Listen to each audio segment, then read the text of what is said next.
भाई साहब, आज मूवी देखी भूल चूक माफ। अपनी ओपिनियन, राय और रिव्यू देने से पहले एक बात बोलना चाहूंगा। I am sorry, Babu. हाँ दोस्तों, सॉरी सॉरी इसलिए मेरे मुंह से निकल गया क्योंकि मैडॉक से हम आपसे बेटर उम्मीद किए थे हम। थोड़ी सी स्टोरी की बात करेंगे, थोड़ी सी कैरेक्टर, एक्टर और इनके कास्ट का परफॉर्मेंस की बात करेंगे, पॉजिटिव नेगेटिव की बात करेंगे। खाओ माँ कसम। हाँ हाँ, माँ कसम। चले अब टाइम वेस्ट नहीं करते, शुरू करते। तो मेरा मिक्स ओपिनियन है, मिक्स रिव्यू है। चलो छोड़ो, शुरू कर ही देते। अब बोलना ठीक नहीं होगा, चलो बोल भी देता हूँ, जो होगा देखा जाएगा। तो आप तो जानते ही हैं, मैडॉक नई, अनएक्सपेक्टेड और एक्सपेरिमेंटल सब्जेक्ट में मूवी बनाने में मास्टर है। इनकी कुछ पिछली मूवी आप देख लीजिए, पहले दिन की कमाई 35-36 करोड़, इवन 75-76 करोड़ तक रही है। छावा तो करते करते करते 800 करोड़ टच करेगी ये। तो ये नए सब्जेक्ट में, नए थीम में एक्सपेरिमेंट करने में डरते नहीं है। अपने हैबिट, एक्सपीरियंस और आदत के मुताबिक इस मूवी में भी इन्होंने टाइम ट्रैवल, समझिए टाइम पॉज या टाइम रिवर्स सब्जेक्ट को ले करके एक ये मूवी बना डाली। देखिए, हीरो हीरोइन बहुत बुरे नहीं है और इतने अच्छे भी नहीं है, इतने टॉप के कलाकार, इतने फेमस भी नहीं है कि इनकी मूवी का लोग वेट कर रहे हो कि राजकुमार राव की मूवी आए या वमिका गब्बी की मूवी आए तो हम सारा काम धंधा छोड़ के पहुंच जाए। तो ये पहला मेरा पॉइंट है, ये क्राउड पुलर नहीं है। इनकी मूवी एवरेज, अबव एवरेज रहती है, हिट भी हो जाती है। जैसे एग्जांपल देता हूं, अगर 25 करोड़ बनी, 75, 80, 100 करोड़ कमा लेती तो 3 टाइम 4 टाइम प्रॉफिट कमा लेती है। बट ये दोनों के दोनों या कोई भी इसमें सिंगल हैंडेडली क्राउड को खींच नहीं सकता जैसे कई और स्टार खींचते हैं। देखिए, जब टीजर लॉन्च हुआ था तो फिर इन्होंने गड़बड़ कर दी। पहले मैडॉक वाले ने बोला इस तारीख को रिलीज करेंगे, फिर पहलगाम वाला अटैक हुआ, इंडिया पाकिस्तान का जो लफड़ा चला है, फिर उन्होंने एक दिन पहले बोला कि ऐसा ऐसा हो रहा है। तो इन्होंने एक इमोशनल सेंटिमेंटल कार्ड खेलने की कोशिश करेगी, जबकि वो गलत था। मीडिया रिपोर्ट बता रही थी कि बुकिंग जो इनकी हुई थी 5 लाख भी नहीं हुई थी, तो इनको लग गया था कि एडवांस बुकिंग होने मूवी चलेगी। तो इन्होंने किस प्रिटेक्स्ट में, ये आरोप लगे हैं, मैंने पढ़ा भी है, एक छोटा शॉर्ट भी डाला था। तो इन्होंने बोला कि ऐसे इंडिया पाकिस्तान हो तो इसलिए हम अभी थिएटर में रिलीज नहीं करेंगे, हम इसे डायरेक्ट ओटीटी में रिलीज करेंगे। फिर क्या हुआ, पीवीआर आइनॉक्स ने 60 करोड़ का दावा ठोका इनके ऊपर।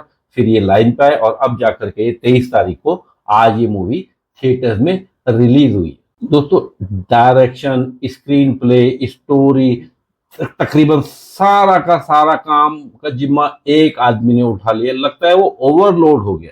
दोस्तों, बात करते हैं राजकुमार राव की। आपने देखा ही है उनका सीरियस सा फेस या इनोसेंट सा फेस, उसमें वो एक कॉमेडी करते हैं, जोर जबरदस्ती नहीं करते। नेचुरल एक्टर है, नेचुरल कॉमेडियन है। इस मूवी में भी उनकी कॉमिक टाइमिंग बैंग ऑन है। बहुत जगह पर तो सुपर है, कई जगह एवरेज भी है। बट यस, जो राजकुमार राव से एक्सपेक्ट करते हैं वो करा है। बहुत झंडे नहीं गाड़े हैं, बट यस, अपनी उम्मीदों में राजकुमार राव खड़े उतरे।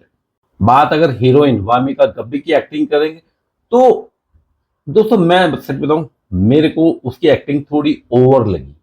वो जैसे ओवर क्यूटनेस, ओवर स्मार्टनेस दिखाने की कोशिश कर रही है इस मूवी में। थोड़ा ओवर लगा, जैसे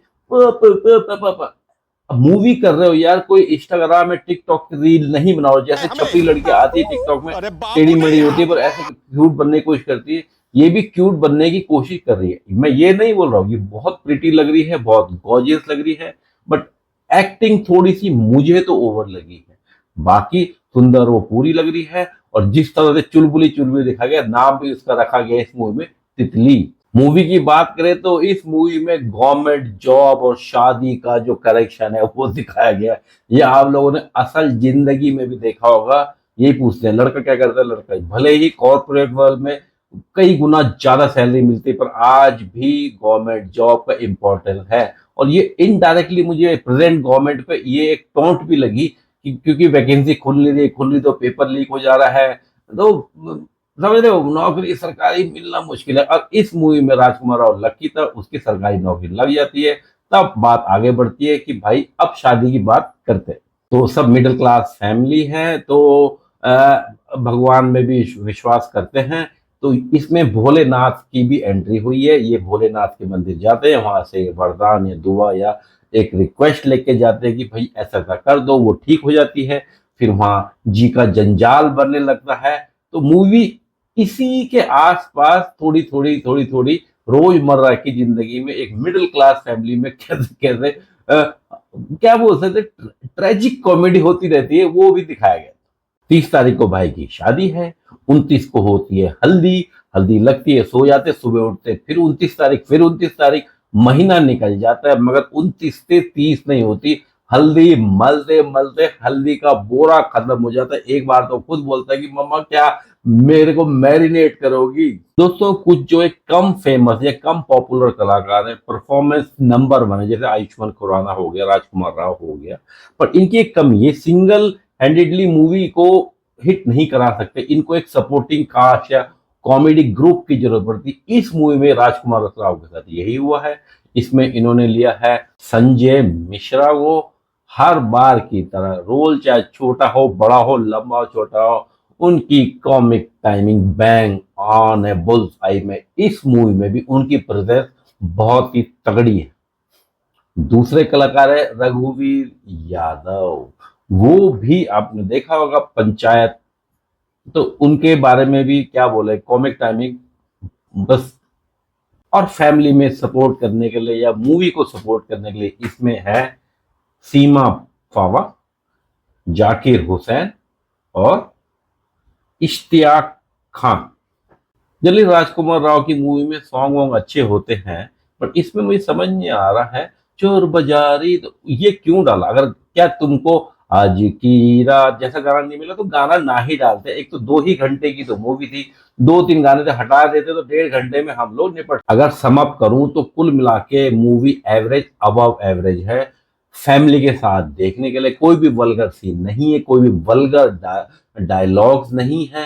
तो महंगाई बहुत बढ़ चुकी है, थिएटर्स के टिकट के रेट भी बहुत ज्यादा है, फिर पेट्रोल प्राइस एक आना जाना होगा, फिर टिकट खरीदो, फिर पार्किंग दो, फिर कोल्ड ड्रिंक खरीदो और फिर पॉपकॉर्न खरीदो, पूरे दिन बर्बाद करो अपना, छुट्टी लो बेसिकली, ये अपनी संडे की छुट्टी बर्बाद करो। तो ये मूवी उस लायक मुझे लगी नहीं है। वेट करो, महीने भर के अंदर ओटीटी में आ जाएगी, यस देखने लायक मूवी है, पर इतने ओवर प्राइस रेट में या ये मूवी देखने लायक मुझे तो लगती नहीं है। मेरे को तो देखनी पड़ेगी, रिव्यू डालना है, आप लोग वेट कर लो, क्योंकि अगर नहीं भी देखोगे बहुत बड़ा नुकसान है, ऐसा नहीं होगा और क्या मिस कर दिया मैंने। हाँ, कई लोग हैं जिनको रीमेक या सीक्वल, जैसा आजकल दौर चल ही रहा है, हर कोई सीक्वल के पीछे बड़ा रीमेक बनाता रहता है, या वायलेंस या larger than the life character दिखाने, तो उन जिन लोगों को ये चीज पसंद नहीं है, जिनको नॉर्मल लाइफ की कॉमेडी पसंद है, फैमिली फ्रेंडली मूवी पसंद है, लाइट मूवी पसंद है, तो वो डेफिनेटली जाकर ये मूवी देख सकते हैं। दोस्तों अगर नंबर की बात करें तो ओवरऑल क्या बताऊं, मैं तो 5 में से 2.5 नंबर इस मूवी को दूंगा। मूवी ठीक ठाक ही।